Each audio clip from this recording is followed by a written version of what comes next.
All right, welcome back. We are East Coast Adventures of the Dirt and Vert podcast. I'm David. And I'm Matt. And I'm Mike. And we got special guest today, Matt Blankenship.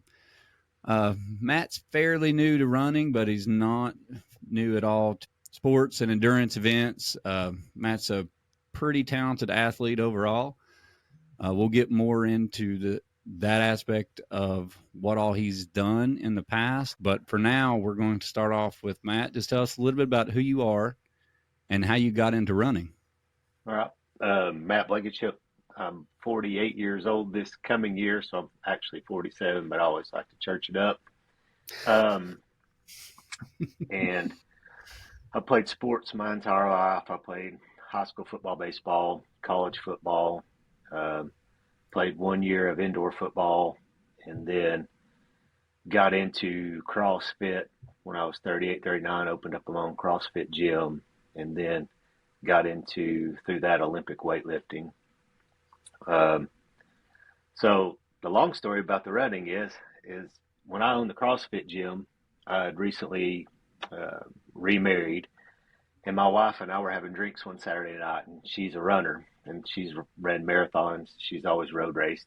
And I told her, she's talking about doing the Pistol Creek Ultra, and we got to talking about it. And I was like, well, I could run a marathon. She goes, you're not trained for a marathon. I said, oh, you don't have to train for a marathon, because I thought I was some hardened athlete. And then it kept going back and forth until I finally put her on a conference call, basically, with all my friends, Robert Williams and Michael Pacifico specifically. Oh, goodness. Some good friends of mine, and started talking it up like, can you believe this? My wife does not think that I can run a marathon untrained. You have to train for this. This is stupid. And they were like laughing and nagging on because apparently they were in the same state I was. So I go on and on about this until I've talked them in. They've signed up for a 50K and never ran a race in their life before. So they signed up for that. And my wife had signed up, I think, for the marathon, half marathon or something. And I agged every bit of this on. And then a month before the race started, I told them I wasn't running. That I was getting, that I was going to compete. I had an opportunity to compete in the the World Championships of Olympic weightlifting. So, which is the clean and jerk and snatch. But anyway, but this got agged on so bad that I talked to one of my friends into running. He's never ran a race in his entire life, but he signed up for the 100-miler. And so, and they all ran it besides me. And so, anyway, it was a sore spot for quite a long time for everybody. So, fast forward to this past year, my wife wants me to get into something else, see if I can get away from the Olympic weightlifting. There's a lot of travel. There's no money in it, but wanted me to see if I'd get into running with her. And so I told her I would. So she signed me up for the Strawberry Plains race. I did the 10K. She did the half marathon, but she signed me up for the 10K part of it. And I did that. And then she ended up signing me up for the Three Sisters Ultra.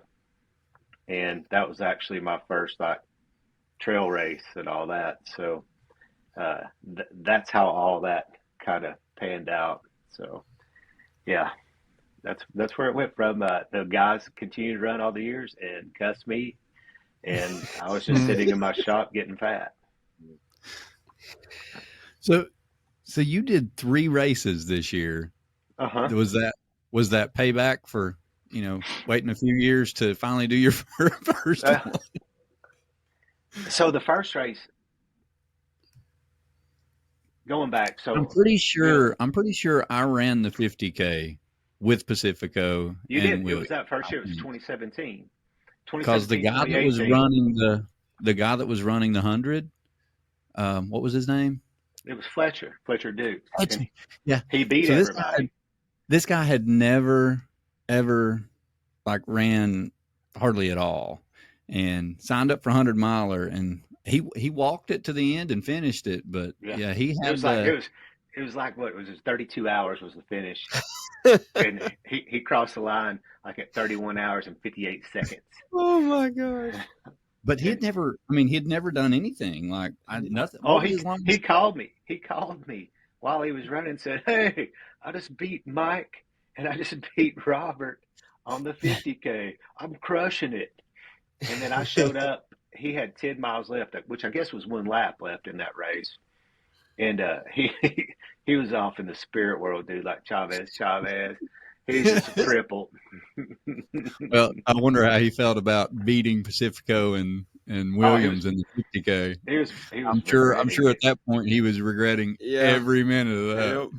Yes, he said this little old lady had passed him.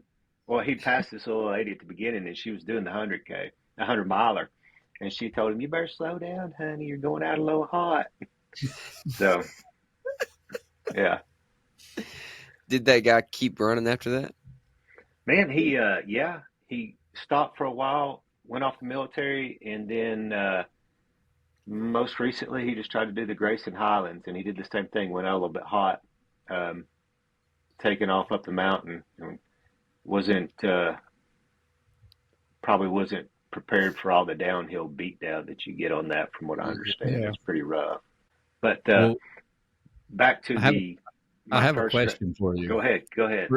For your first race, knowing you're not like a runner, like an endurance runner, anyways. What'd you do? Did you actually go train, or did you just tell Casey you was going to show up and run it? The week before, I competed in the Pan American Olympic Weightlifting Championships. I broke a world record lifting, and I had not been running or training. And on the way there, she said, "How far are you going to run?" I said, "Well, by my calculations, I could probably do like 26 miles." And she's like, "What? You haven't been training?" And I said, "You don't think I can do it?" She goes, "It's impossible for somebody to do that. It's not been training."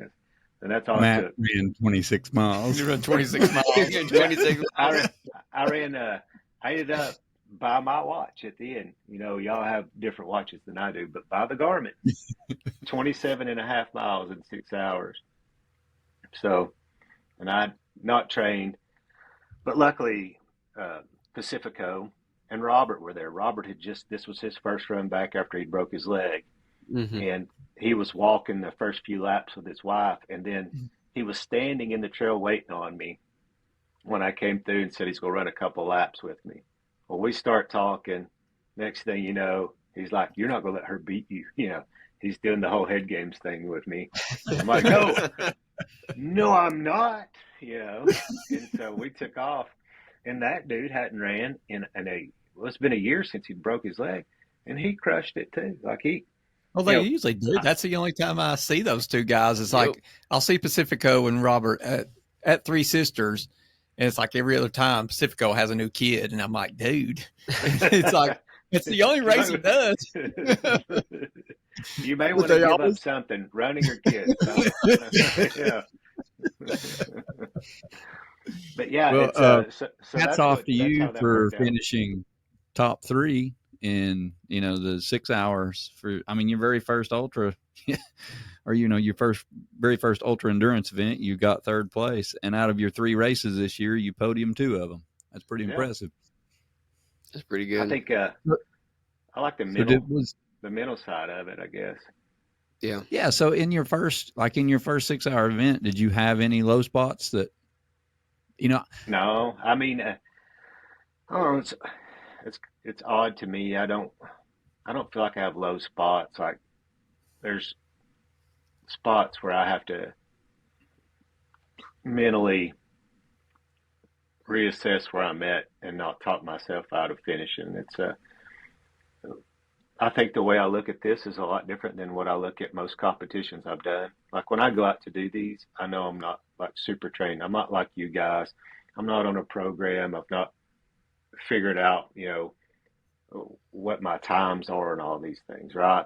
I have an idea just because that's the athletic competitive side of me, but it's not like when I go to one of these weightlifting events that I know a set plan, how I'm going to do, how I'm going to prepare, I'm 12 weeks out. I know exactly how this is going to roll out. With this, it's been more of a challenging myself to finish, right? So, like when I did Panther Creek, my whole goal was to do better than what I did at the Three Sisters. And so I wanted to do 30 miles. So when I came across the finish line at the end, I wasn't really worried about my placement. I was more worried about finishing out that 30 miles. So when I ran past you guys and y'all were giving me a hard time, I was like, no, I got to finish. I wasn't going for another lap. I wanted to hit 30 miles. I'd never ran 30 miles before. Before that, I'd ran the Three Sisters and it's 27 and a half. Before that, the first I ever ran was a 10K, and so it's,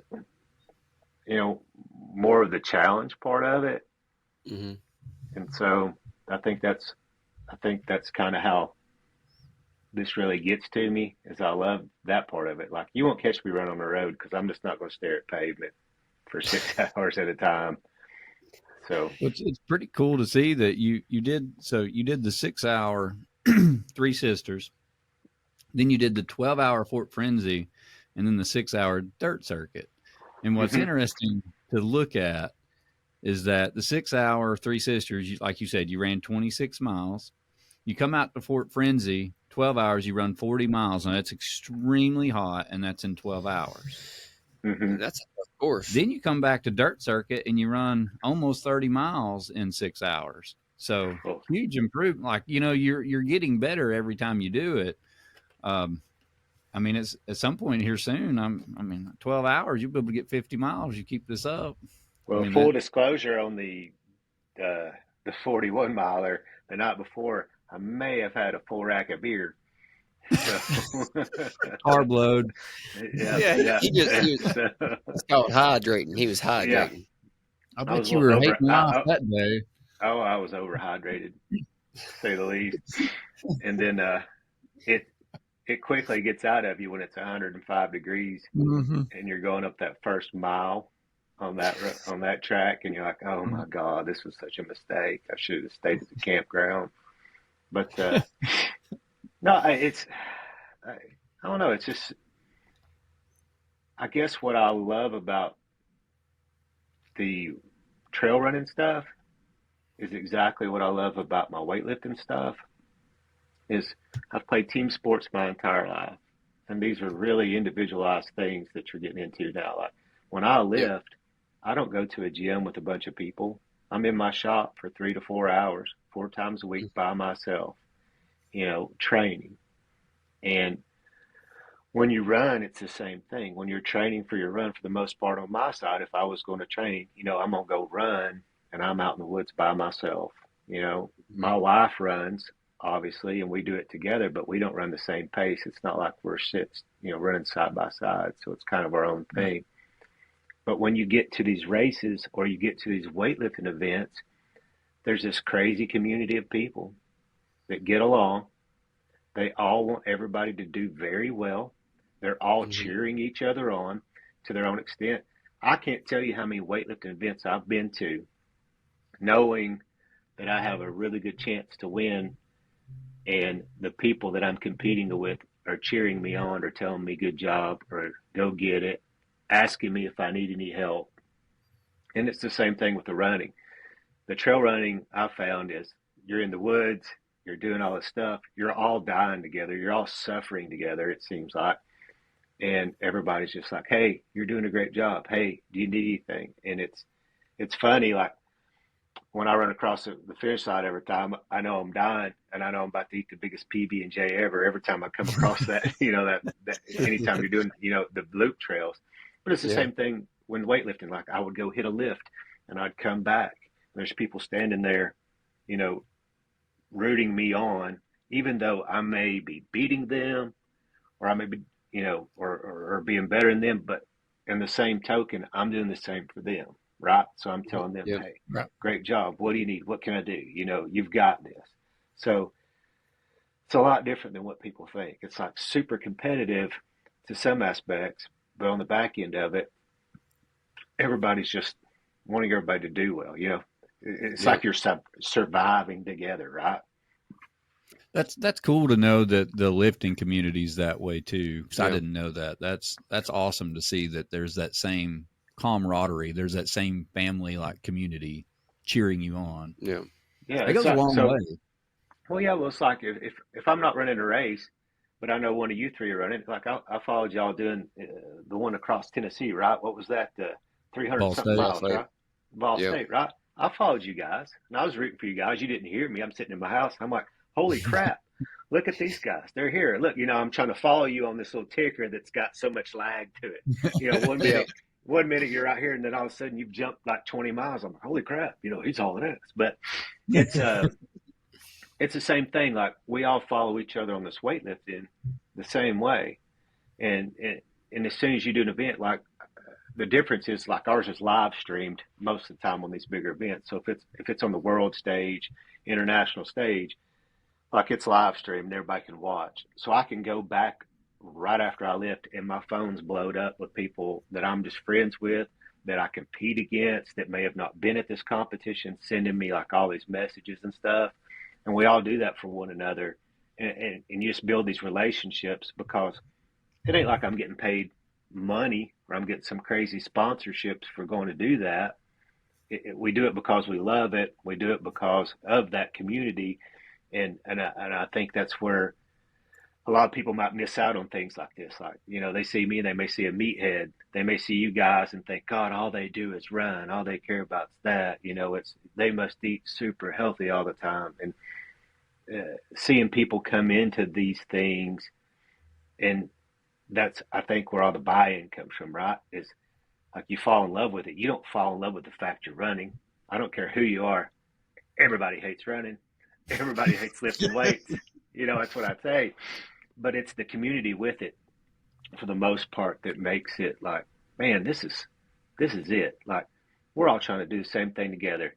And if I see you guys doing something special and running, like y'all always talk about Matt, he's not been in it very long, but dang, he's all the improvements he's made. Now I see all three of you guys in the gym environment. Now I can tell that you guys have changed your lifestyles and your training, because, there's a piece of strict training that probably rolls into your running and being able to do more, or being better at what you love.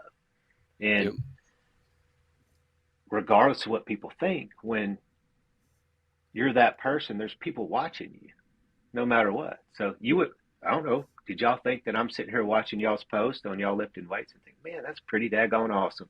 These guys are getting in crazy shape. Maybe David probably should leave his shirt on a couple more times so I don't have to walk around with mine on at the house, showing my abs off and stuff, But y'all know what I'm getting at. It's like, Right.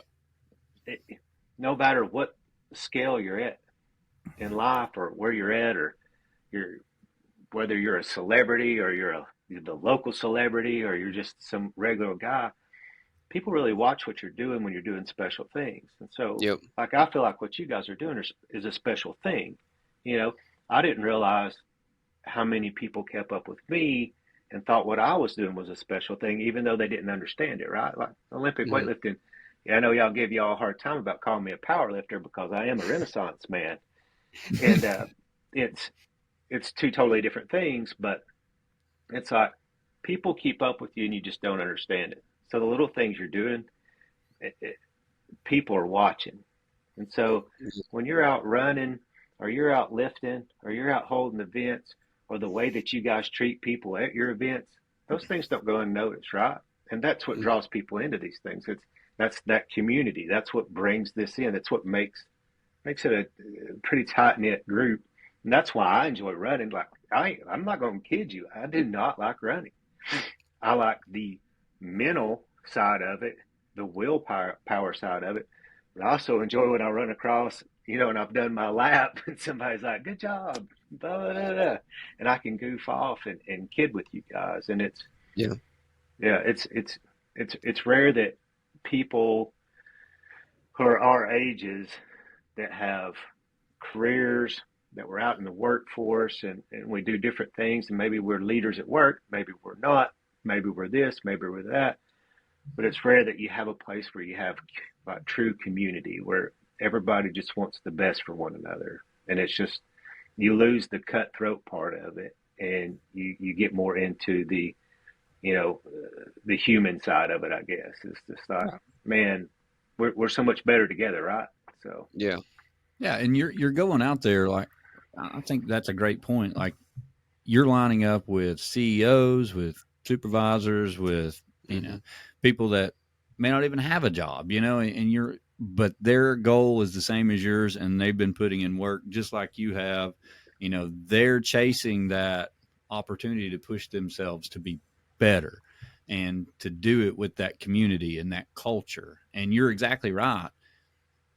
The people that are showing up to the events, whether it's lifting or it's running, they're helping to create that culture that's attracting more people. And I think that's one of the reasons that, like, ultra running has just exploded. It's blown up over the last few years, is because people have recognized, well, oh, these guys eat pizza, they drink beer, they're not eating salads. Like, okay. And yeah, it's cool. It's fun out here, and that's the difference is if you don't get out there and experience this stuff, like, you think that me, Mike, Matt, or you, I mean, you think we want to get up at 5 a.m. and go work out, or 5 a.m. and go run?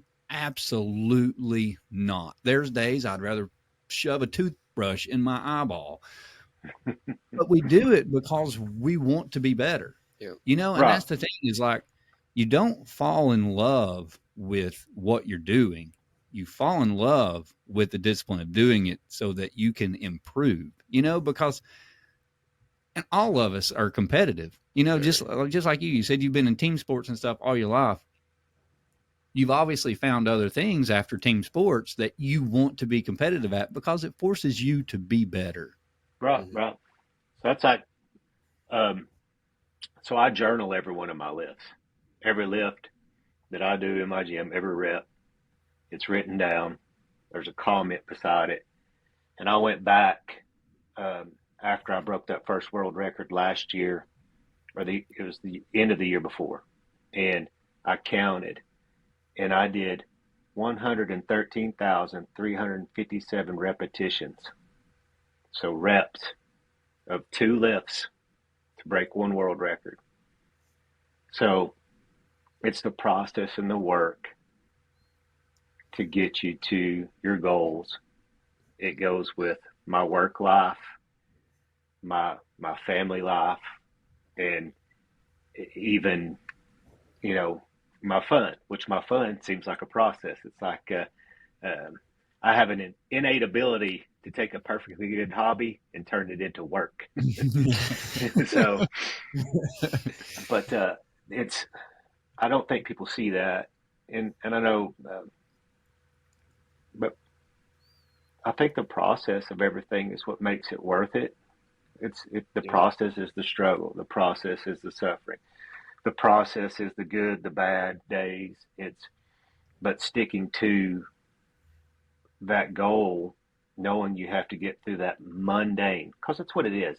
Everything that's ever made any of you guys successful in life did not come overnight. It's 100%. There's no way it came overnight. It was this mundane process that you had to be willing to put yourself through day in and day out. You can't get more mundane. And I'm not downing running any whatsoever, but running every day. You're one foot in front of the other for this many miles. Whether you're listening to music, you're listening to podcasts. You listen to the same thing, the same trail, the same route, That mundane task in the end gets you to what your end goal is. And my end goal is not to, be the best ultra runner, but my end goal is by the end of this year to run a 100-miler. So what do I got to do to get there? And I know it's going to be mundane. It's going to be tough. And I got to figure it out with my weightlifting and how I'm going to do that. But everybody wants that just overnight success thing. And instant gratification. And people don't see that. Nobody sees me. I do post a lot on Instagram, right? My lifts, I do. Oh yeah, I know. I watch them. I enjoy them. It helps me. I see someone else putting in work that's trying to practice, and hone in their skills. So I love seeing your lifts, and I got a question for you later about one of your posts years ago. So that's one of the good things I like when I get, like getting on Instagram. A lot of people do it to show off, but then you see people that are putting in the work on Instagram, not to show off, but to show that, hey, I'm in here working. I'm doing this for me. I'm working, and I love when I get on there and I see that. Some people just post some crazy stuff, but then the people that are work, it really shows the dedication to the process that you're talking about. So when it comes to meet day or race day, the results that you're during that process show up on those days, and you're not just doing all that the process for nothing. It actually pays off. Yeah, people don't always see the 6 months or the 9 months or the year of work that you put in for one event. Yep. Like that's the thing. I was like, oh, he's just naturally talented. Absolutely not. None of us are naturally talented. We might be naturally talented at doing things, but that's not how we are successful. They don't get You're successful by the work you put in. Talent gets you nowhere. Yeah. Success is exciting. The process is boring. So getting there is boring. But all anybody ever sees is the end game. They see you on the podium. They see you with the medals. They see you with the big job. They see you in your most successful moment, and then want to downplay. Not everybody wants to downplay, but don't understand that process to be successful is the most boring thing in the world. And you have to be willing to put up with it, to push through it, to get up every day and decide, this is what I'm going to do. This is how I'm going to operate. And this is how it's got to go. And people don't see that. So all they see is the end. Like, when I ran that race at Panther Creek, I had been running some, but I also had mentally challenged myself before that. But my strength training up to that point had been top notch and on point. And so my mental game was there because I was used to drudging through workout after workout, day after day, putting in that process, putting in that work, little bitty gains. I had somebody say to me one time, they're like, they got into Olympic weightlifting. I put them on a program. They didn't want to do my program. And I said, why? And they said, well, you've only gained 1-2 kilos in a year. And I'm like, I'm 45 years old. I've won 2 world championships at the time. I've set,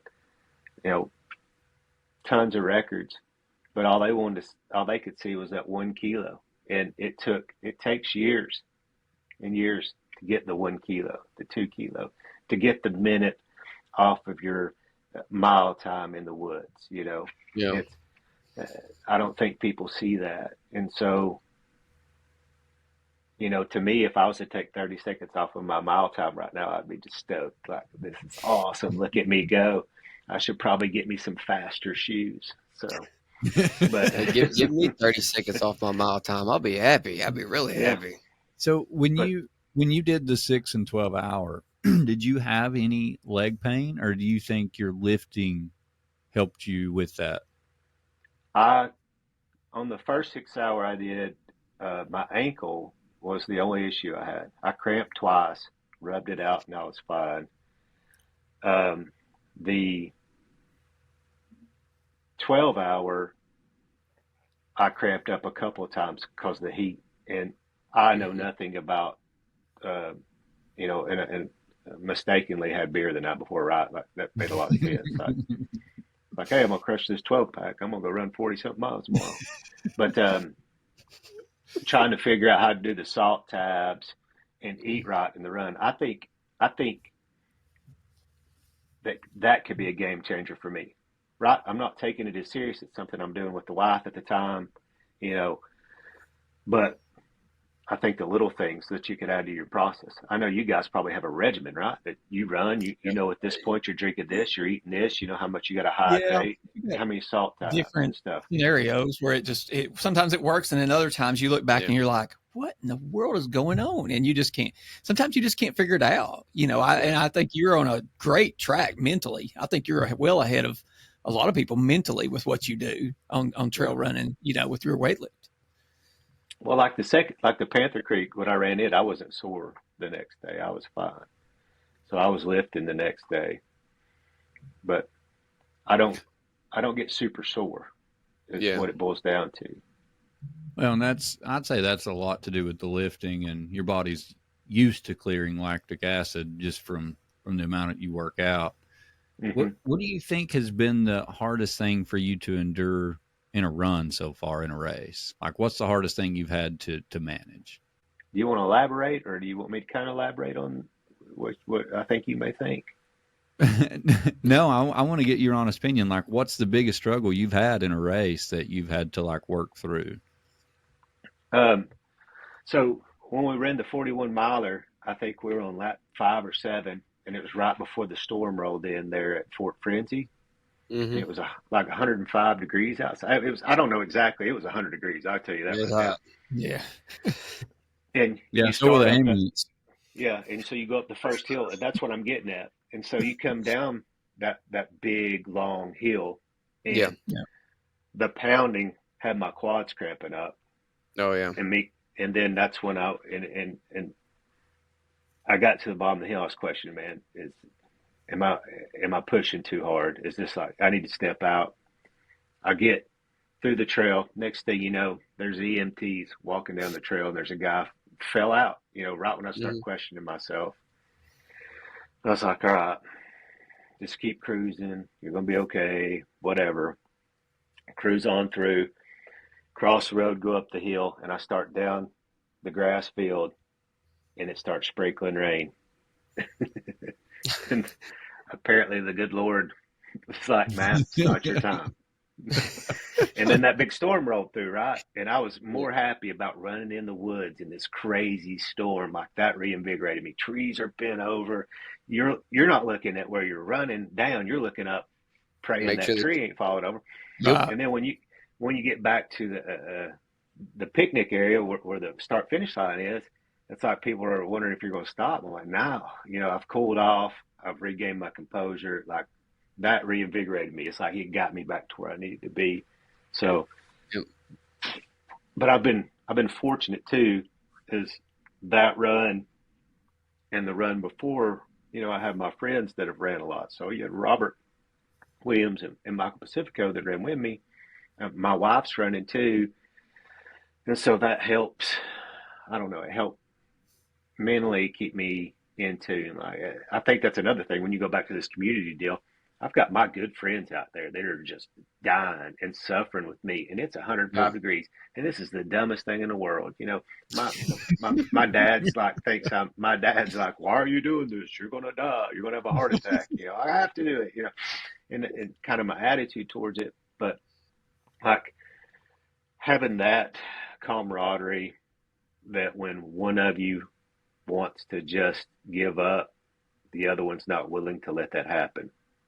And it's like checkers or chess with those two people you're going back and forth. You're not, when one's bad, the other one's good, but there's never where you're letting, your friendship enough, your relationship enough that's not going. And then on top of that, you got just random people run up beside you telling, let's go, you're doing great. Yeah. And they just slow down and start talking to you and running. You're like, what the crap? And you totally forget about what's going on. But I think that was the biggest one for me, was that race. It was just so hot. It was my second race, and it's 12 hours, and like you were halfway. And I think, man, nothing can beat me, right? That's my mindset on everything. Nobody can beat me at anything that I'm in control of. And these individual events, I'm in control of it. I'm in control of whether or not I finish, whether I compete. I am in control of my mind and how I'm going to take this and where I'm going to take it to. And so, I don't know. I just think that's the tough part. Well, and hats off to you for not like the first time you experienced that. So you're new to ultra running and you're going down that hill and your quads are just killing you. And this doubt rushes through your mind. That can bring you down to the point of like, okay, I'm going to stop after this lap. I'm not going to take a chance of doing anything. I'm going to just chill out. And And you didn't. You brought yourself back. You talked yourself into, okay, I got this. Let's be present. Just slow down a little bit. Let's get through it. And then, the rain happened, but that doubt can take you out so quick if you're not used to that. And I think that's where you're probably, the lifting and sports that you've done in the past probably helped you with that, mental breakdown, because you got to be mentally tough to be able to do this sport. Mm-hmm. Mm-hmm. Yeah, it's if you're going to run and continue to run and do that and go those many miles, and you've got to have a different kind of willpower to yourself, right? And it's just like, I don't think many people understand that you can just give up, you can just stop. I could have walked off the trail at any time. I'm cramping going down the hill, and I'm like, "Hey, Robert," he's like, "You okay?" And I'm like, "No." He's like, "Rub your leg." Okay. Like, apparently that magically fixed it, right? Because I kept going, and we kept going together. So, but yeah, that's I think that's what I love most about it, is that just willpower part. Like, I have no delusions of grandeur that I'm ever going to try to beat any of you guys at this, right? I don't. But I have goals for myself in this that I've all of a sudden tagged myself to, that I want to do. It's like, how do I marry what I'm considered an elite athlete at? Yeah, this is an elite athlete body, by the way. But as a weightlifter, I've been fortunate, and I've worked my butt off, and I've broken 27 American records. I've broken 10 Pan American records and 2 world records in the last 7 years. A lot of those records that I broke were records that I held, that I just broke my own records. And it's, that part of it is always going to be with me. And I'm afraid of losing that. And I tell people all the time, I have a friend of mine, he's an Olympian, and he's probably going to Paris in the coming year to weightlifting in the Olympics. And they give me a hard time when I go work out with them, because I always end up going to their gym when it's heavy day. And they always are like, "Oh, I guess Matt's going to try to PR on snatch and clean and dirt." But the thing is, it's like, I'm 48 years old this year, and there's a real fear that lives in me. Is this the last year that I can do that much weight? I can, to relate to that, because I could say I'm 47 also, and I've run with David longer than I have Matt. Mm-hmm. But you're talking about 3 guys that do 3 different things. You may see us all at the same race just because that's how it worked out. But typically, we all 3 have different agendas. We all 3 have different expectations of ourselves. I've listened to a couple of things, and there for a while I went in that zone of like, maybe how much time do I have left as Mike to keep doing what I do, and it not really be, 1, hurt my body, and 2, just not be fun. But I still think if I keep pushing mentally, what you keep talking about, is just there. I think I can still keep going, even if I don't have the same agenda, even if I don't ever podium again. I think just as long as I get to be with these guys, or I get to be in that trail running community, that is what keeps me going. I mean, yeah.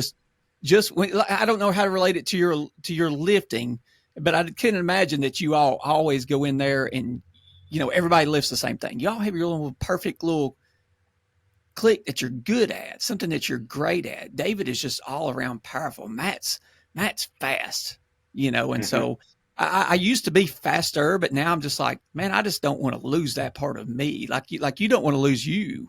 I get that. Yeah, so my problem is like, not to sound arrogant, but twice last year I was the best that ever done it ever in the history of human beings for my class. So 2 times. And then I take 6 months off. I took 6 months off. I was running. I was just jerking around. And when I went back and started lifting, it scared me to the point to where I wanted to get back into it. But then to the same point, it's like, I don't want this to consume me like it's consumed me for so many years. You know, what else could I do, right? I broke 2 world records. What else could I do? I could go back and break my world records, and that'd be cool. But I guarantee you in 2 years, there's going to be some dude come up and break my world records. You know, but that's great. That's great. That means I got to set the bar at one time, right? Mm-hmm. I got to set that bar. I got to be that guy. So everybody behind me has a new fence post they got to get past, right? They got to run one more fence post, right? Yeah. And I have a lot of pride with that, but also I have a lot of pride with not wanting to let that go. But sometimes it's got to let go, right? And it's got to be okay. I can't dwell on that. I gotta feel like I did my thing for the sport. That I was humble, that I treated everyone right, and I worked my rear end off, and that everybody saw that person, and that's what they strove to be when going to break records or do things. And just like this whole running thing, it's not that I want to beat David or I want to beat Mike or I want to beat Matt or I want to carry some boats and logs. I thought, man, wouldn't it be cool to say that I ran 100 miles? Man, that'd be super cool. I think I'm going to do that before the end of this year. I don't know when I'm going to do it, but that's how I'm going to do it, and that's what I'm going to do. And then I'm fortunate enough to have friends like Robert, like Michael, like my wife that are like, all right, let's do it. How are we going to pull this off? When are we going to pull this off? And it's not for time; it's just for doing it. Maybe I get good at it, and I decide, you know what, I want to get better. I'm gonna read into this more.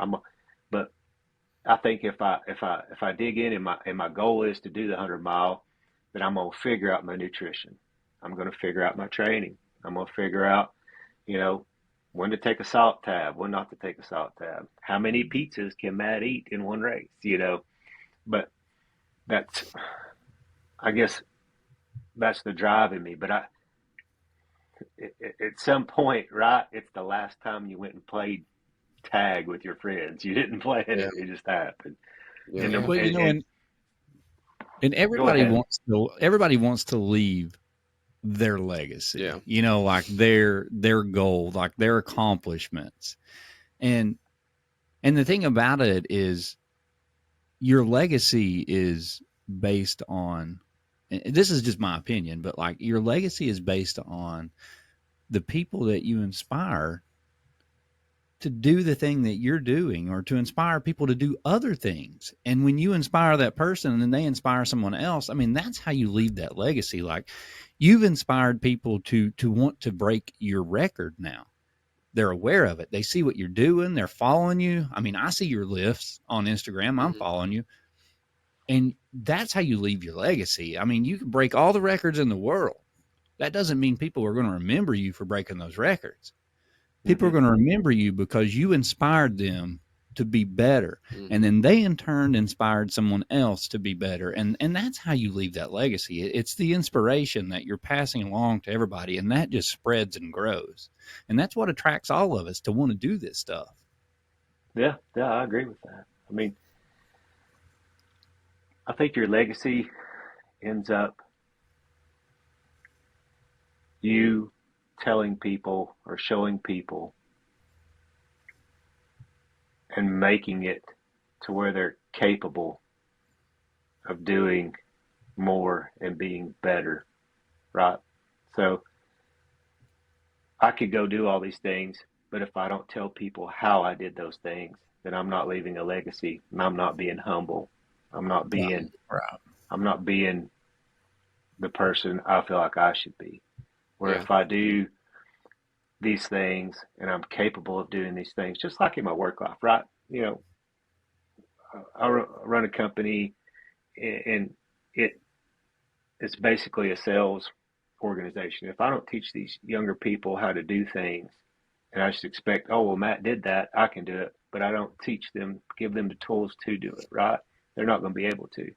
It'd be like if you guys were out here running all these races and you didn't tell somebody, hey, every 20 minutes you should be popping 2 salt tabs and eating this. You know, if you're not doing that, then you're not leaving a legacy. You know, you're just leaving a hole for somebody else to figure out. And so we all get better. We're all getting better if we are leaving our legacy by giving people opportunity and showing that how they're capable. And you may make it easier on them to get there, right?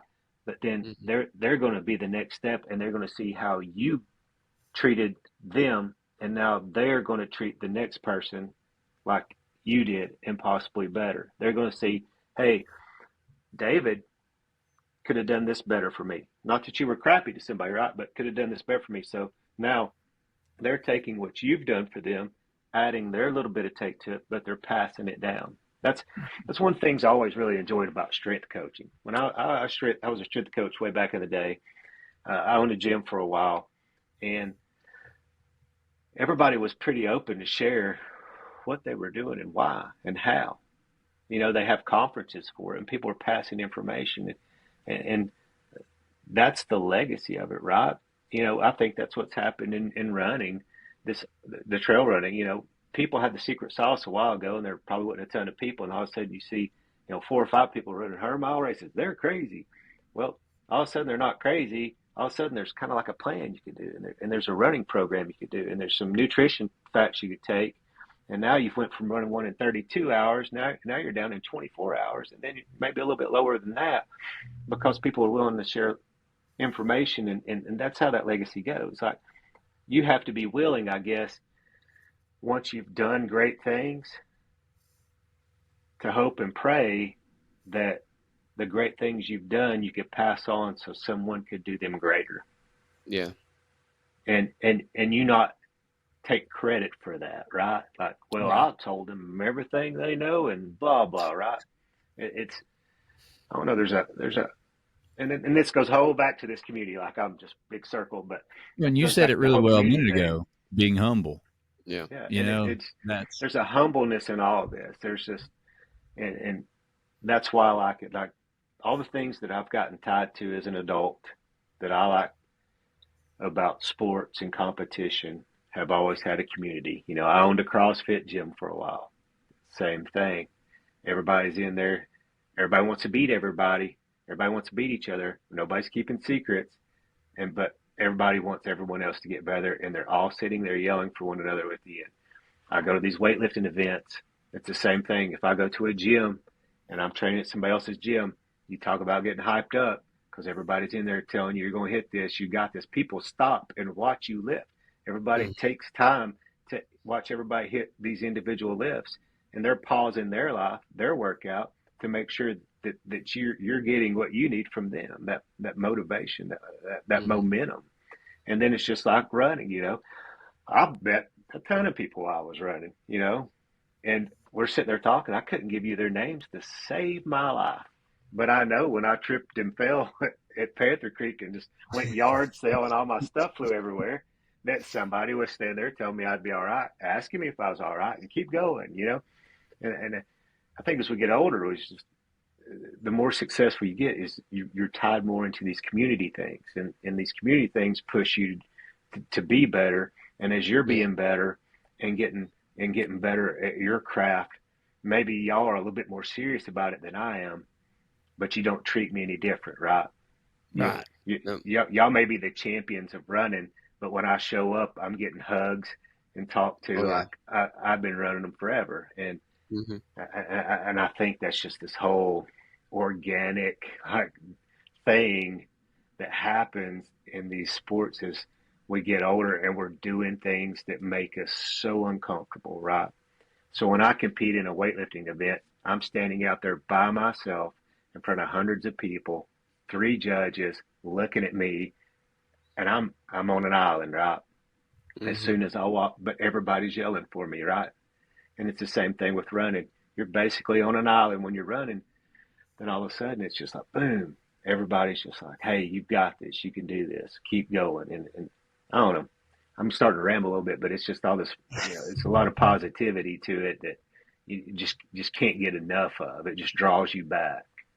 Well, there's one thing you said that I absolutely love, and that is honestly one of the biggest things that I love about this community.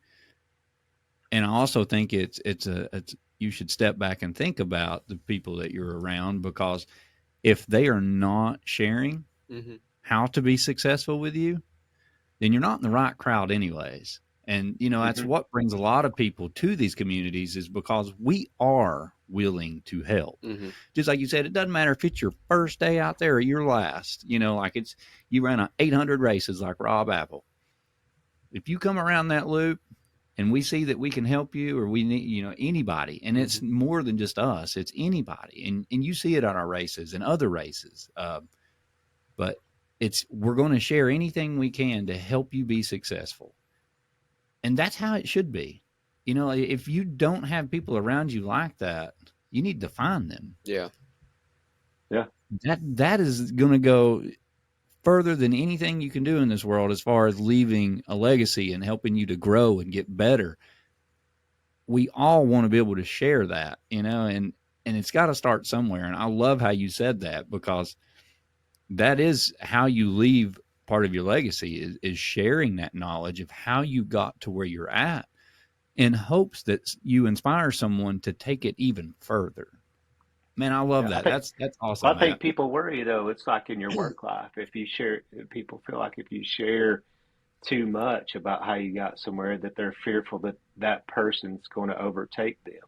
And it's like, I don't know.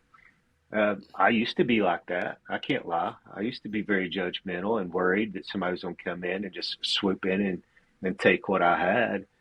And that was more of me being scared and fearful and not very confident of who I was. And I don't know. It's just, there's so many little things about stuff like that I could ramble about. And I got a new question to make you ramble. All right, go for it. I've been thinking about this for the last 15 minutes. I want to ask you, because I love this post, and it's from years ago. And I want you to tell us the story, because I don't think I know the entire story of this, but I do know that in one of your lifts, I think you still won, but you tore your bicep. No, yeah. So in 20, you still had to go out there and do another lift with a torn bicep, correct? I had 4 more.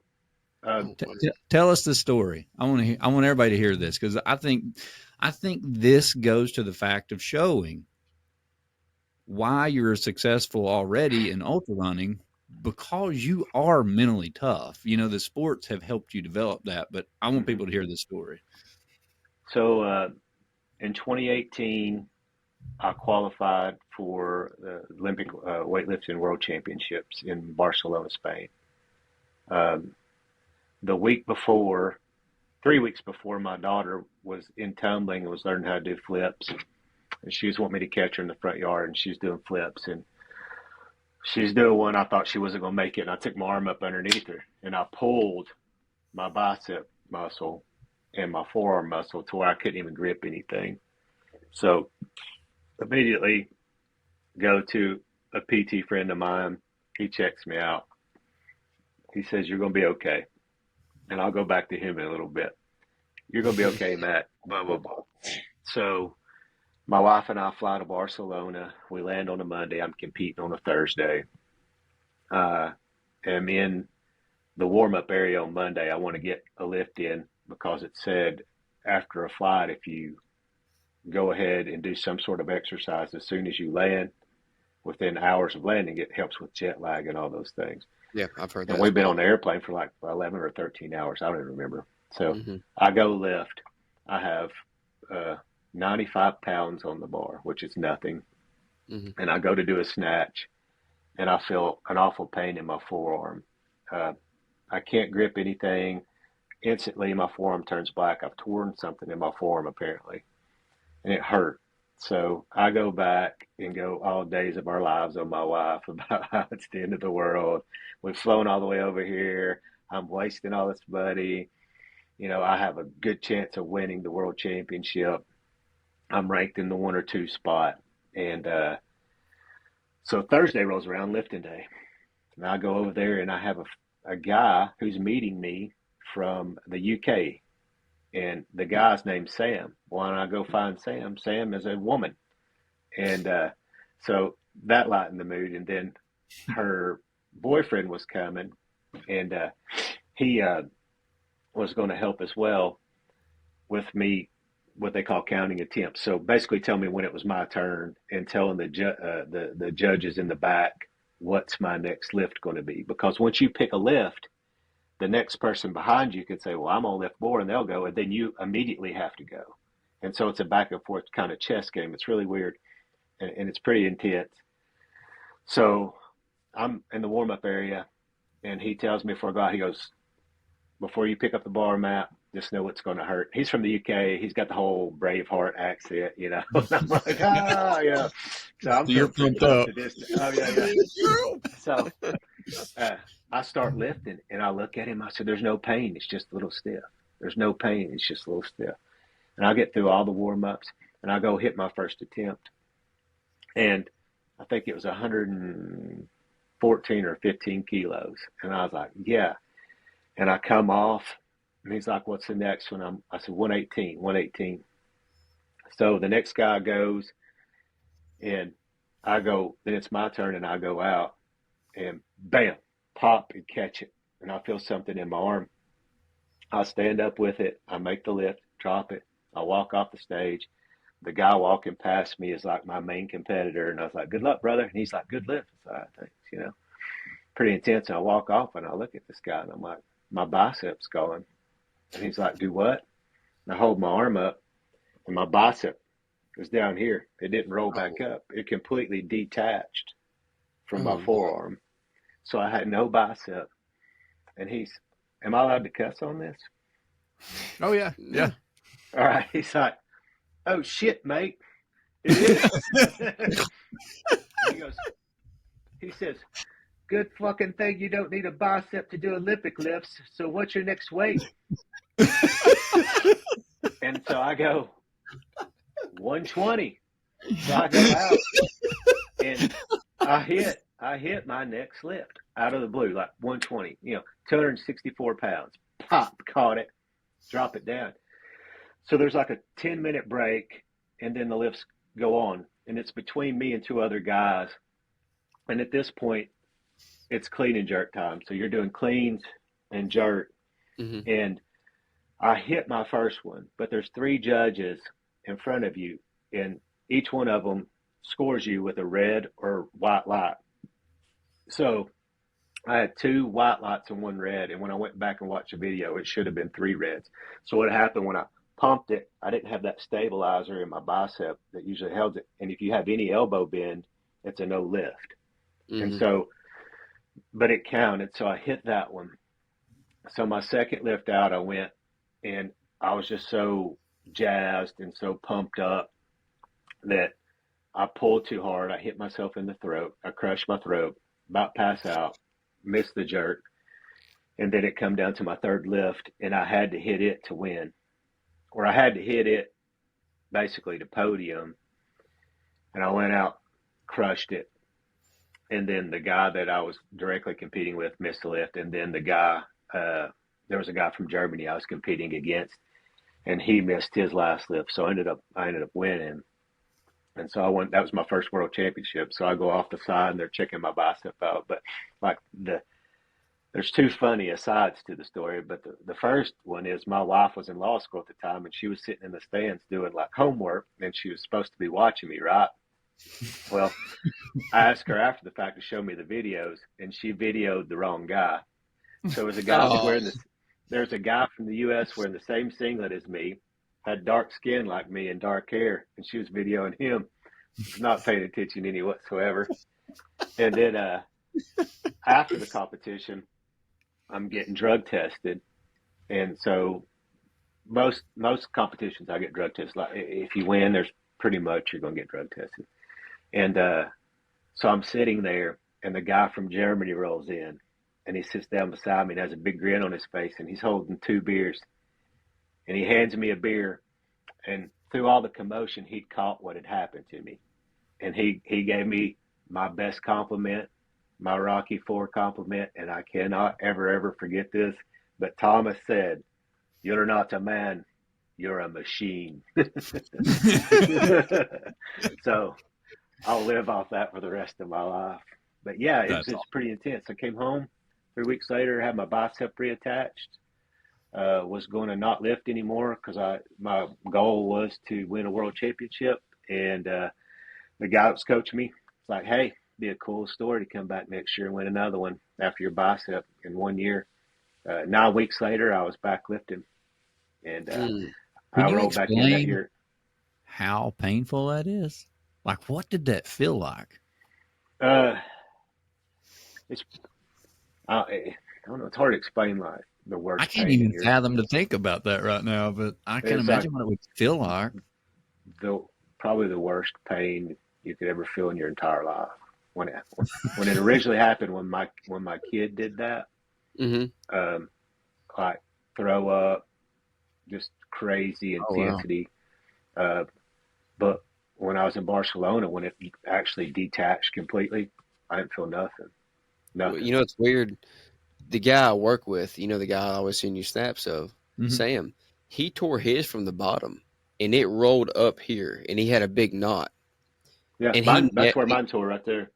He never knew what happened. You know, he just felt like a pain one day when he was doing something and it rolled up and he always thought it felt funny. And then, you know, like 2 years later, he goes to the doctor trying to tell him, like, you know, this ball is here. I'm pretty sure something's wrong. Well, last year he had to have surgery on it to reattach it because he didn't even really know. Like, it was the original impact of all that. And then when when it tore in my forearm that Monday, like tears, like I'd like to think I'm pretty tough, but apparently I'm not. But it was like, I wouldn't wish that on anybody ever, kind of pain. So, but yeah, I don't know. It's pretty. I went on that next year. I ended up winning winning the world championships the next year in Montreal. So it's pretty cool. That is pretty awesome. Well, let's shift gears a little bit now. I think Matt's got some questions. Well, for I you. do got some questions, but I figure you got quite a few of them. Well, I got a few. There's not as many questions, but I got one to start with though, and it's the same question we ask everybody, and that's, why do you run? I think that if I don't no, God. Hey, look, I'm not going to get into this, but today's our anniversary, and this guy scored her some Nike Alpha Fly 3%. Oh, bam! Best husband ever. Right, you're sitting on the top of the list now. Yeah. Where you find them at, dude? I got sources. They may not be real, and I may have painted the Nike symbol on the side with a Hey, it works. It looks good. Oh man! He bought it from Alibaba. I like the whole mental challenge of the mental part of it. I think that's kind of how I'm hardwired. Is I gotta have something that mentally and physically will always challenge me outside of my work life, outside of my family life, outside of everything else that's just me selfishly. And I think that keeps me grounded in who I am and how I am. And, you know, running helps with that. My lifting helps with that. I think if you can run, I think, and you're in the woods, and there's just nothing there, and it's just you, and you're listening to your breathing, or maybe you're listening to a podcast or whatever you're doing. You're always just focused, right? And I guess that's why I don't like the road running. Like if I go run Maryville College Woods, I have to stay focused. I have to look at what's in front of me. I got to look what's ahead of me the whole time. And I think it's like some metaphor for life. Maybe is you always have to, when you're running, you always have to stay focused of what's ahead of you, because the second you look back from what's behind you, you're going to trip and fall. And I think that's why this whole running thing is really caught for me. I enjoy being outdoors. I've hunted my whole life. You know, that's what we did as kids. We have a farm, all the things. But it's just you constantly, no matter how many times I run that lap that I run a 2 mile loop in Maryville College Woods, that I have to stay focused on what's in front of me, because the second I look back, I fall. And I think that that's something that may sound a little profound. I don't know, but it's the truth. And I think that's why this whole running thing's caught a bug with me, right? So that's probably what's even drawing you to the 100-mile distance, right? Bigger challenge. I'm just trying to burn some calories, brother. 100 miles.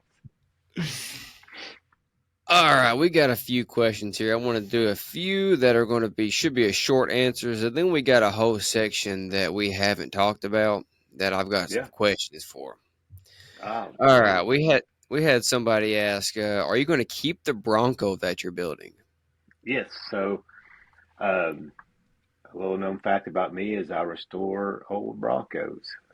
This is the 11th one I've built. Oh, wow. It's a 1976, which was the year I was born. I originally got it to build for my daughter's first car, and she didn't want it as her first car, so I decided I was going to keep it. And so I am planning on keeping this one. Let's see. What all records do you have? You went over them a while ago, but so right now I have all the American records in the 81 weight class for my age and weight class. I have them for the 89 kilo weight class as well. I have those for the 81 class in the Pan American. So everything South American, North American, Pan American records in both those classes. And then I believe it's 10 that I broke total, but that would make it, I think I got 4 of those that are standing right now that I hadn't broke that were my own. And then I have 2 world records in cleat and jerk, one in the 81 weight class and one in the 89 weight class. Oh, that's pretty impressive right there.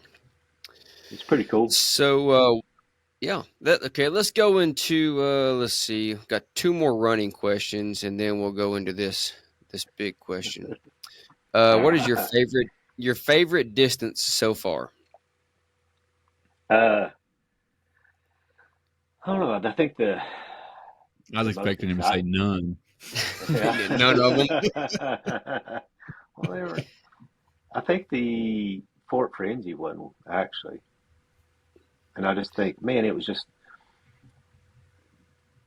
the amount of different mental aspects in that one, from going to heat to going to cold to being in something like, oh God, there's a tornado, to it being dark about the time that we finished. It was nuts. The ambulance coming in. At one point, some helicopter came in, and I thought the helicopter was like trying to save somebody that was running, but it was actually some dude on a jet ski. But I was like, oh my God.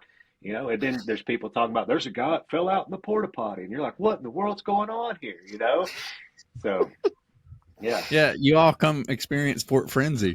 Fort Frenzy. You got every aspect of running there. There's all kind of wildlife there, but yeah. I think somebody asked if it was going to be hot or something like that last time. I was like, I can guarantee you're going to get everything you ever asked for. We do got a lake, though. If it gets too hot, jump in the lake. Had 3 ambulances last year. My wife was warning me about it, and of course, I'm hard-headed. I'm like, whatever.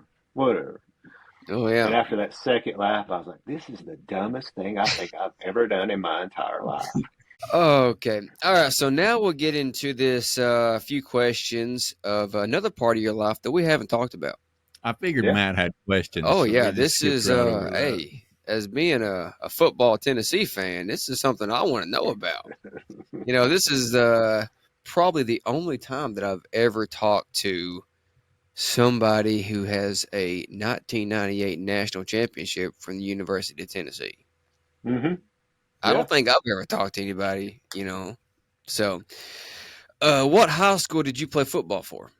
I played at Maryville High School here in good old East Tennessee. And what position did you play? I played linebacker. Linebacker? You play linebacker for Maryville and UT? Mm-hmm. Yeah. So, what all schools recruited you during your time at Maryville? I think we're on Matt's list of questions. Yeah, some of these are mine. I want to know these. Hey,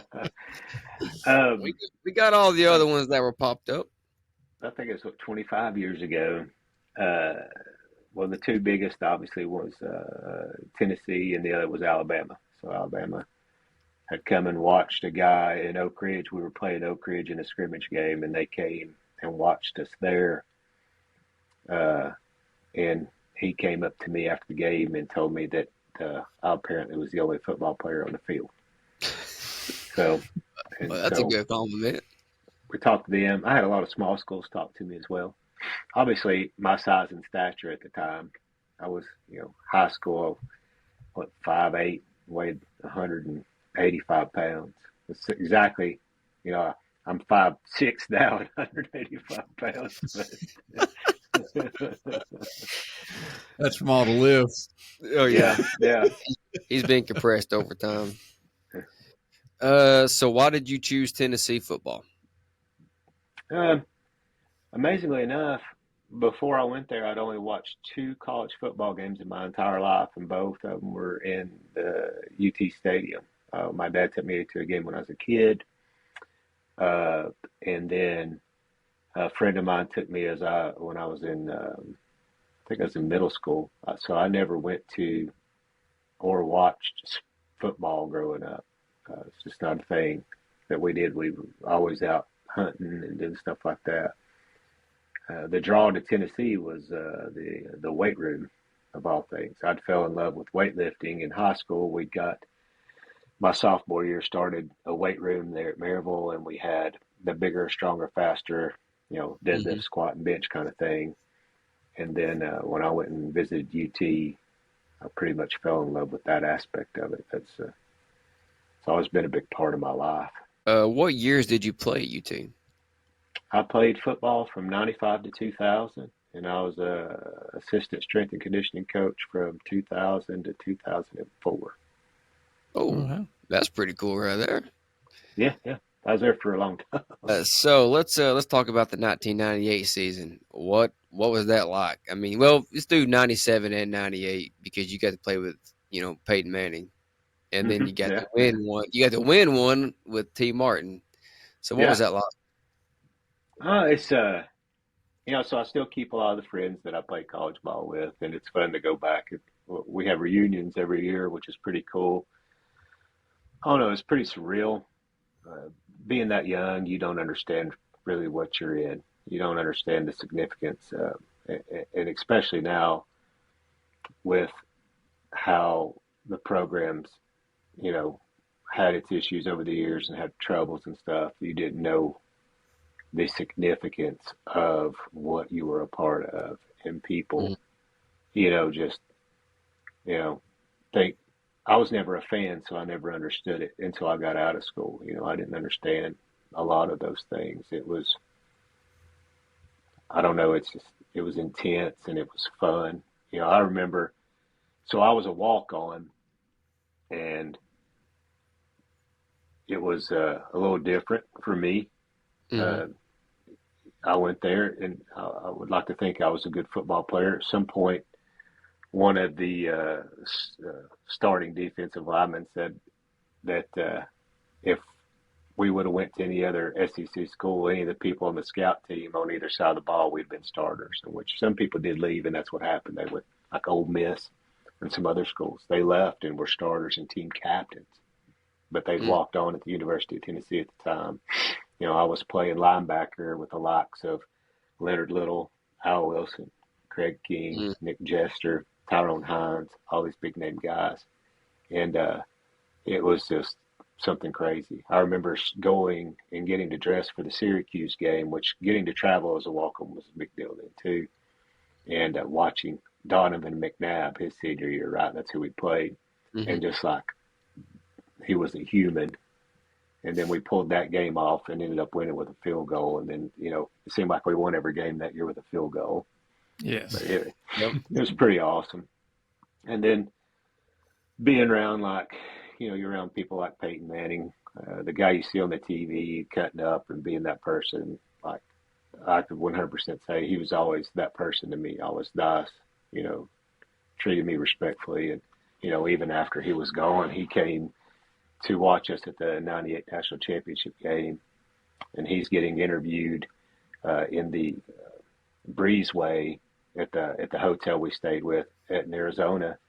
And he's got all these people surrounding him, talking to him, asking him questions. And I come walking through the breezeway, and he's there talking to people. He said, "Excuse me." And he walked over and asked me how I was doing, how things were going, and just chit chat for a second. And like we're best friends, or went and hung out and had beers and did stuff like that together. But respectfully enough, in his mind, I could have been nobody, right? But he treated me like I was somebody, which goes all the way back to being humble, guys. And you see what it gets you. I mean, great person, and and it trickles down. If he can be like that to somebody, why couldn't I be, right? So yeah. Well, that's awesome. That's all the questions I have. If you guys have any more. So one last question, and we already know the answer to it, but when you got that ring, like, did you wear that thing for years and never take it off your hand, or was it something that you put up on on a shelf somewhere and like displayed it, or? It stayed in a little box forever, and then I wore it at first for a minute, and then I didn't wear it, and then I got into recruiting and sales, and started wearing it when I was doing that, and then I put it up for years, and then I don't know. I told you earlier, it's like stays in the ashtray in my car right now. So I wear it off and on. It's not that it's not taken care of, but I've got 2 SEC championship rings. I've got that national championship ring. And last year I was inducted into the Tennessee Strength and Sports Hall of Fame. And so I have a Hall of Fame ring that I've never wore, which is funny.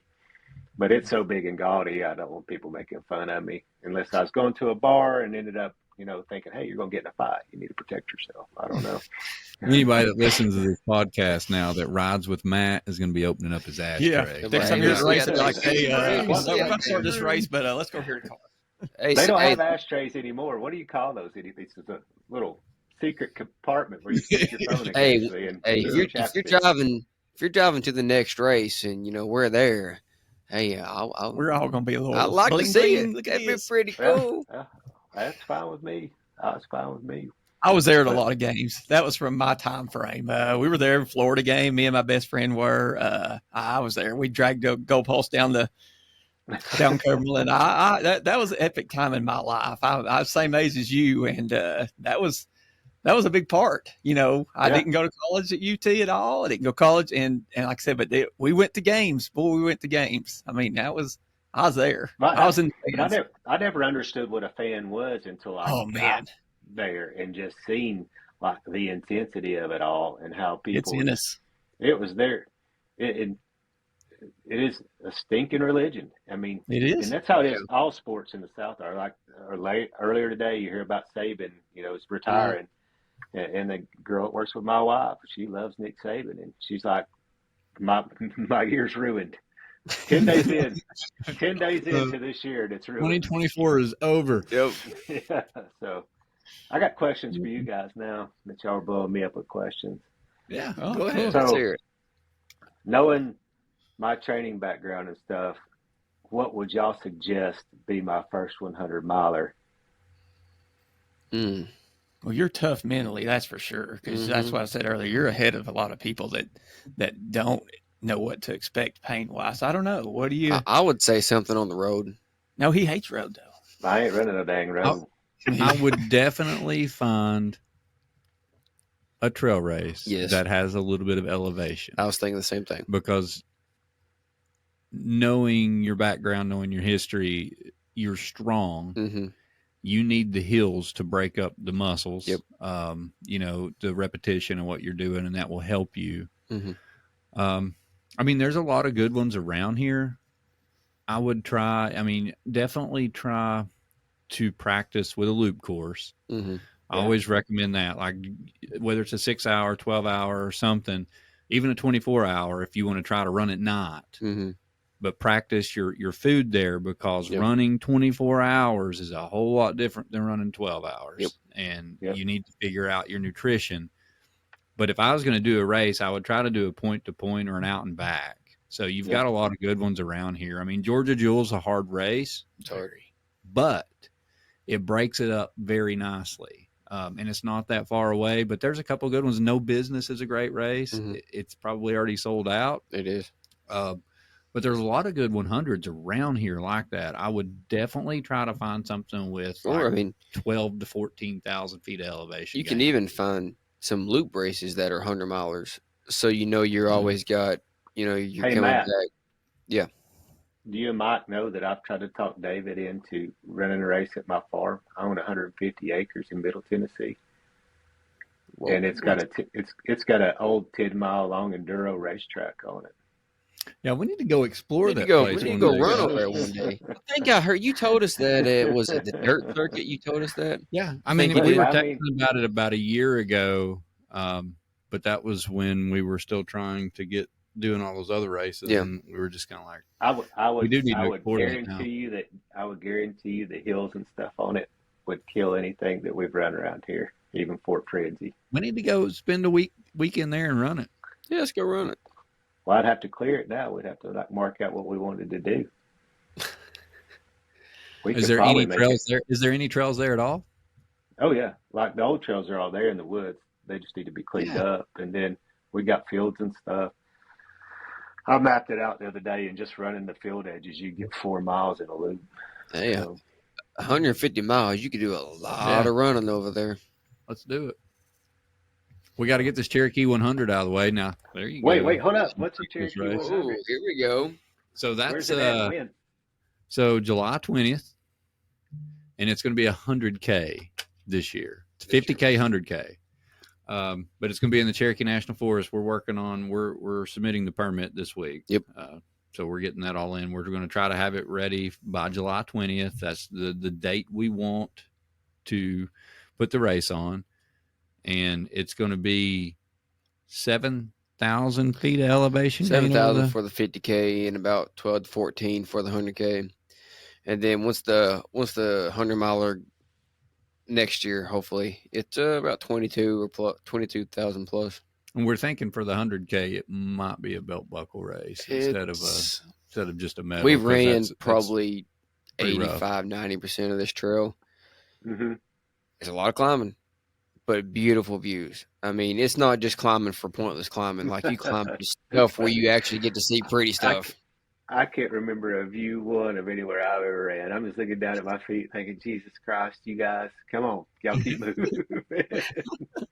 Hey, which I will say I'm pretty impressed with. I've run every one of these races and not had one blister. Well, that's pretty impressive. Now that is awesome. That's good. I hadn't That's had great. one blister. Means you're doing something right with socks and shoes. He got them tough feet. What do you call himself? Yeah. Frodo, or what do you call yourself? Frodo.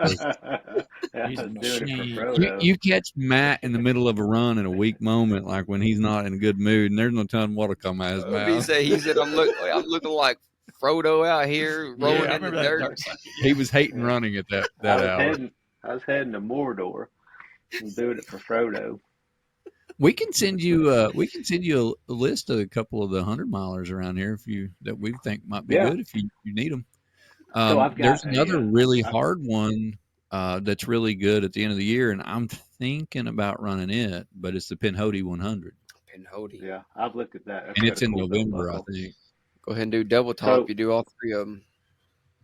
So one of my goals this year is to qualify for the Olympic weightlifting senior nationals. So I'm in the masters division. Seniors is the young guys, and the competition's in June. So that's my big push this year is to qualify for it, because if I do, I'll be the oldest person in the competition. Oh wow! And I thought that would be a kind of a cool thing. It'd be the oldest person by like 8 or 9 years, 10 years. So. Oh wow! That's kind of one of my goals, if I can stay healthy. But then I got to figure out how that running's going to look with that. So my plan for Yeah. now Well, I is, mean, I was gonna say if you is pick to, you a 100-miler at the end of the year, that would work well. That'd give you plenty of time But you after can that. always go somewhere like Three Sisters again and just sign up for the 24 and go past that 12 to 20 hour period and just see what it feels like. I mean, it's testing and tuning, see what it feels like to throw up a couple of times and then build yourself back up and hit it again. Yeah. Yeah. And then that's kind of my plan. It's like, I'm going to stay on my weightlifting training schedule, which is 4 days a week. And then on Sundays, hit a long run. From what I'm reading and understanding, that one long run's not going to kill me a week. And I can fit it into a training schedule. And then I know when I'm going to be competing that I could back it off for about 4 weeks and be okay, I think. I don't know. I guess wherever the wind takes me too, right? I just enjoy doing this stuff. Even if you take time off and focus on that lift, that in June, the competition and trying to qualify, if you pick a race at the end of the year, that still gives you time to train. Yeah. Like you Oh could, yeah. Because all the weightlifting stuff at the end of this year is like in Finland and stuff, and I have no want to travel this year. So, and I got me some of those cool new Ultrafly Nikes. Got me so you brought shoes. you a pair too. Dude, y'all are missing out. I'm gonna let y'all in a little secret. I go to the Nike outlet there in Pigeon Forge twice a month, and those stupid super shoes. Y'all know how much they were, like $300, right? Yep. At $79 at the outlet. So that's awesome. I bought a pair and ran Was this it. the dude outside selling them or inside the store? No, this is it. Dude, it's inside. Yeah. And then I got home and I felt fast. And so I was like, Casey, let's go to Maryville College. And I tried. And so because you know what new shoes do to everybody, right? It doesn't matter what you're doing. Whatever you bought your new shoe for, you're going to go new shoe goofing, right? And you're going to be out there in the woods running your rear end off like, I'm going to hit an 8-minute mile. I know I haven't been running in 6 months, but I'm going to do it here in the woods. And that's what I went and tried to do. So I hit that first 2-mile loop and damn near killed myself. But I'm fast. Matt pulls up in the Bronco, puts on, bust out all three rings, turns his hat on, put the shoes on, and he's out there running Maryville College. Yeah. Yep. No, and then you find him knocked out because he ate it. Yeah. Everybody sees me getting out of the car, wondering why I'm putting rubber gloves on. I'm rubbing Tiger Balm on everything. It smells good and makes you fast. There you go. Helpful tip for everybody. Yep. Tiger Balm. Well, Matt, any other questions for us?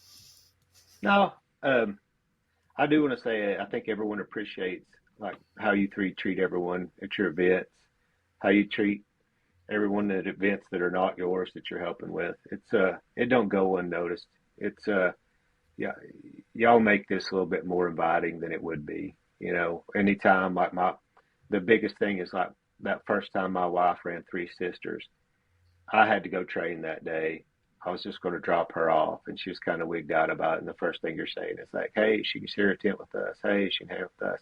And all she could talk about was how nice everyone was and how many trail friends she made that day. And it's like, man, if she can feel that way because she's an introvert, like nobody's business, and I'm an extrovert, right? I'm all the time. But it's she can. It was. I thought, man, this is super cool. I mean, quite honestly, it sounds silly, but how often do you think, my wife to be is the most beautiful woman in the world. And so if I'm dropping off my pretty wife at some event with a bunch of dudes and I don't have to worry about it kind of thing. I mean, how great is that? Right. I don't have to worry about those things. And the people that are putting it on or in charge of it and all the people that kind of come to those things are so like-minded for the most part. You'll get some arrogant guy running out there that from time to time that you can't stand. But for the most part, it's like, it's like, wow. It's like, you just got all these different people, just the same thing. And it's pretty fun. It's got a certain intensity to it, right? Which makes it fun for me, but it's also like, everybody, it goes back to me blabbing about community, but I appreciate you guys and how you handle these things. It's made me want to do it. Like if it was any other way, I would not. I would hate you three. I'd be like, screw 'em. I'm not giving them my money. You know what I'm saying? But it's not like that. I don't think about the cost of the events for the most part. I don't think about like all the bad negative stuff you can think about it. It's like all these different people out there. You know, when you have these races, you have a 3 hour, you have a relay. I remember when I ran that first one at Three Sisters and you were having a relay and this one dude just kept passing me and I was like, God, what in the world is going on? Come to find out he was running a relay and he was sprinting past me every time. And at first I was like, I'm not ever doing this again because there is no way I'm running like that cat. Come find out he's running a relay. I come back around and I was like, how's he sitting there eating pizza? And I haven't stopped. And he's still, you know, and he passing me. So, but yeah, you know it in the 24 hours when you're sitting there, you know, 3 o'clock in the morning, you're doing your little trot run, and all of a sudden you hear on your right, and they come flying by, and you're like, that's a relay. That's a relay. Yeah. You know that quick. Well, thank you so much for saying that, though, because, you know, the thing about it is that it is such a big community and it's such a small community at the same time, because you feel like you know, when you go to these races and you see everybody, you're like, oh, it's like your big extended family, but at the same time, it's such a small niche, you know, kind of activity for people. And, you know, there's only so many people that want to run these crazy distances, and it's growing, but it's still not a big number. And I remember the first time your wife came out, you know, because I remember she said, Matt, because you were planning on crewing her. And I remember her saying, oh, Matt's going to have to work. He can't be there. And I'm like, come join our tent. We got all, you know, Matt's running, Mike's running.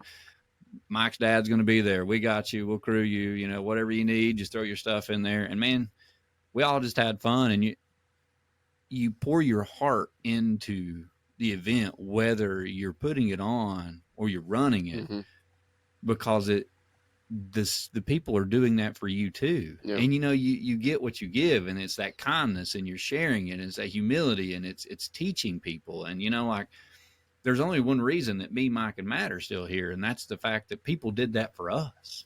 You know, like, if you didn't have that and you went out to run your first 100-miler, you're going to hate every moment of it. And you're going to hate every moment of it even if you got someone there helping you. But to have someone there teaching you and saying, oh, this is normal, you're going to do this, and, you know, let's do this. And just like you were talking about with you and Robert and Pacifico, and sharing that suffering and being able to lay back and forth, you know, just play off each other and try to drive each other and help each other through those low moments. Man, that's something you don't forget. Yeah. That's how it was when I first started running with these guys. You know, like, I didn't know half the stuff. And so I'm constantly asking them, hey, what do I do here? What do I do here? And if they had said, nah, we're not going to help him, I wouldn't be here. But no, it was like, hey, come here. You know, this is what you need to do. We can help you here. And that's how it's been since I've been with these guys. It's been helping. I want to know who talked to you in the American flag britches. Hey, I like them things. I got my American flag. I got my Matt's wanting some. They make you fast. They make you real. See? Hey, I like them. We'll be seeing those with the ultra flies. There we go. Yeah, ultra flies with my running shirt. Well, I had some official running shorts last time. If you remember. I remember that because I remember I complimented you. I said you were starting to look like a real runner. Yeah. For long, I'm gonna have leg muscles, and everybody's gonna freak out. All them calves from climbing all them mountains.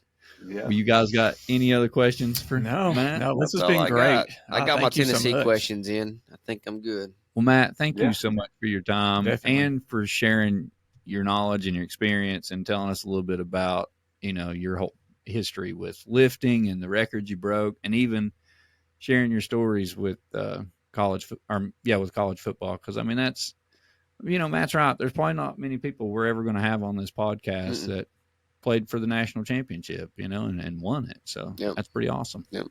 Cool. Well, cool. Well, I appreciate you guys, and thanks for having me on. It's been a good time. Yep. We'll be talking about 100-miler with you very soon. Oh, Sounds good. Take care, Matt. Thanks, Matt. See, Matt. All right. See you guys.